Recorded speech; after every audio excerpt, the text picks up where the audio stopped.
मकर संक्रांति की कथा। एक समय जब पृथ्वीलोक पर बब्बरवाहन नामक एक राजा हुआ करता था। उसके राज्य में किसी चीज की कमी नहीं थी।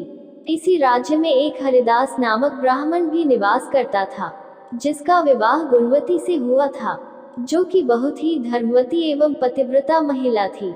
गुणवती ने अपना पूरा जीवन सभी देवी देवताओं की उपासना में लगा दिया और वह सभी प्रकार के व्रत करती थी और दान धर्म भी किया करती थी। इसके अलावा अतिथि सेवा को वह अपना धर्म मानती थी। ऐसे ही ईश्वर की उपासना करते हुए वह वृद्ध हो गई। जब उसकी मृत्यु हुई तो धर्मराज के दूत उसे अपने साथ धर्मराजपुर ले गए। यमलोक में एक सुंदर सिंहासन पर यम धर्मराज विराजमान थे और उनके पास ही चित्रगुप्त भी बैठे थे। चित्रगुप्त जब धर्मराज को प्राणियों का लेखा जोखा सुना रहे थे, तभी यमदूत गुणवती को लेकर पहुंचे। गुणवती यमराज को देखकर थोड़ी भयभीत हुई और मुंह नीचे करके खड़ी हो गई। फिर चित्रगुप्त ने गुणवती का ब्यौरा निकाला और उसके बारे में धर्मराज को बताया। धर्मराज ने गुणवती का पूरा ब्यौरा देखा और वे प्रसन्न हुए, लेकिन फिर भी उनके मुख पर थोड़ी सी उदासी भी छाई हुई थी। यह देखकर गुणवती ने पूछा, हे प्रभु, मैंने तो अपने जीवन काल में सारे सत्कर्म ही किए, फिर भी आपके मुख पर उदासी छाई है। इसका कारण क्या है? प्रभु, मुझसे क्या भूल हुई है? धर्मराज ने कहा, हे देवी, तुमने सभी देवी देवताओं के व्रत किए हैं, उपासना की है, लेकिन कभी भी तुमने मेरे नाम से कुछ पूजा या पाठ या दान नहीं किया। धर्मराज की बात सुनते ही गुणवती क्षमा याचना करने लगी और कहने लगी, हे प्रभु, मुझे आपकी उपासना के बारे में कुछ पता नहीं है। कृपा करके मुझे ऐसा उपाय बताइए प्रभु, जिससे सभी मनुष्य आपकी कृपा के पात्र बन सकें।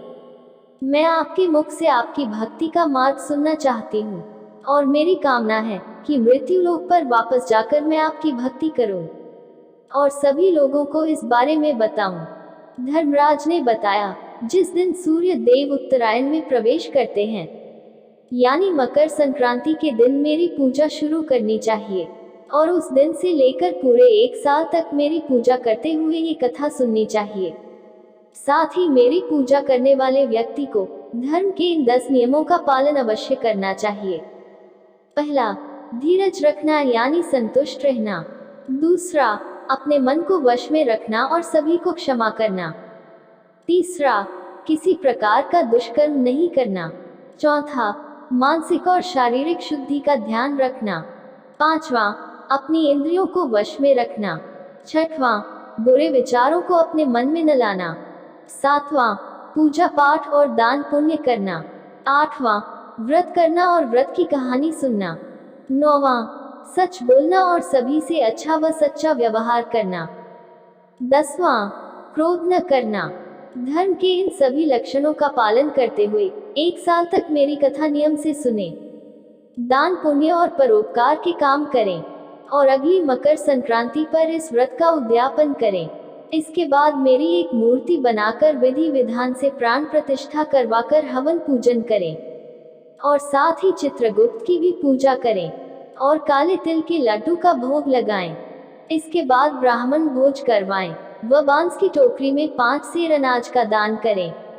साथ ही किसी जरूरतमंद को गद्दा, तकिया, कंबल, लोटा व वस्त्र आदि का दान करें।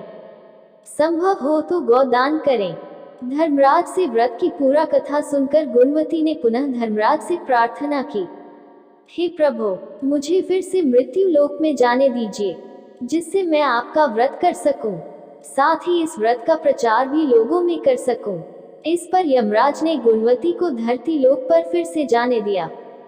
धरती पर वापस आकर गुणवती ने धर्मराज द्वारा बताए गए व्रत के बारे में अपने पतिदेव को बताया। मकर संक्रांति आते ही गुणवती और उसके पति ने ये व्रत शुरू कर दिया। इसी व्रत के प्रभाव से उन पर धर्मराज की कृपा हुई और उन्हें मोक्ष की प्राप्ति हुई।